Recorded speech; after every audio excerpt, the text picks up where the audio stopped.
Breaking news आरांसी नवां सां share कयूं पिया। हैदराबाद में जस्कम नारी तहरीक जी अगवान कामरेड मुर्कजान पीरजादो जे क़त्ल वारो मामलो जंहिंमें जवाबदार सैफुर रहमान जतोई जी ज़मानत वारी दरख़्वास्त ॿुधणी थी आहे। Model criminal trial court case जी ॿुधणी 12 डिसेंबर ताईं मुलतवी करे छॾी आहे। अहम ख़बर शेयर करे रहिया आहियूं। हैदराबाद मां जस्कम नारी तहरीक जी अगवान कामरेड मुर्कजान पीरजादो जे क़त्ल वारो मामलो जवाबदार सैफुर रहमान जतोई जी ज़मानत वारी दरख़्वास्त ते ॿुधणी थी आहे। Model criminal trial court case जी ॿुधणी 12 डिसेंबर ताईं मुलतवी करे छॾी आहे।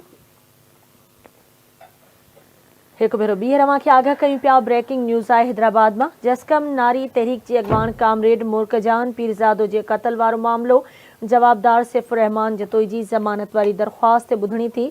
Model criminal trial court case जी ॿुधणी 12 डिसेंबर ताईं मुलतवी करे छॾी आहे।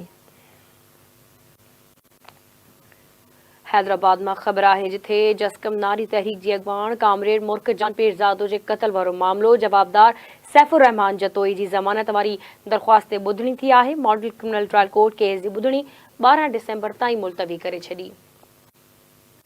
तफ़सील मालूम कंदासीं। असां लाइन ते मौजूद है हैदराबाद में आवाज़ न्यूज़ रिपोर्टर नसीर चन्ना। जी नसीर।